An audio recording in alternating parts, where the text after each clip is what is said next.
আমি গতবারও স্বতন্ত্র প্রার্থী হিসেবে নির্বাচন করেছি, এবারও স্বতন্ত্র প্রার্থী হিসেবে নির্বাচন করব। আমাকে বিভিন্ন দল থেকে মনোনয়ন নেওয়ার জন্য প্রস্তাব দিয়েছে, তো আমি কোনো প্রস্তাব গ্রহণ করিনি।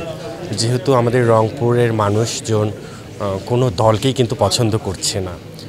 রংপুরের মানুষ নতুন কিছু দেখতে চায়, নতুন নেতৃত্ব চায়, আর কোনো নির্দিষ্ট কোনো দলের পক্ষে আর মানুষ রংপুরের জনগণ থাকতে চায় না। তো তাই আমি রংপুরের মানুষের পাশে থেকে স্বতন্ত্র হিসেবেই এবার নির্বাচনে অংশগ্রহণ করব বলে সিদ্ধান্ত নিয়েছি।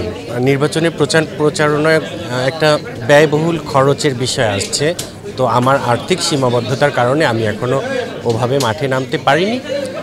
যখন তফসিল ঘোষণা হবে, নির্বাচনী ফরম ছাড়বে, যেগুলো নিয়মাবলী থাকবে সেগুলো আমি সঠিকভাবে ওই নিয়মগুলো পালন করে আমি নির্বাচনী কার্যক্রম পরিচালনা করার চেষ্টা করব।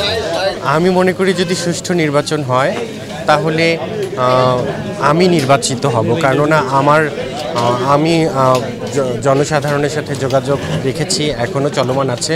তো আমি মনে করি যে জনপ্রিয়তা এই আসনে এখন পর্যন্ত জনপ্রিয়তার দিক থেকে আমি সবচেয়ে এগিয়ে আছি।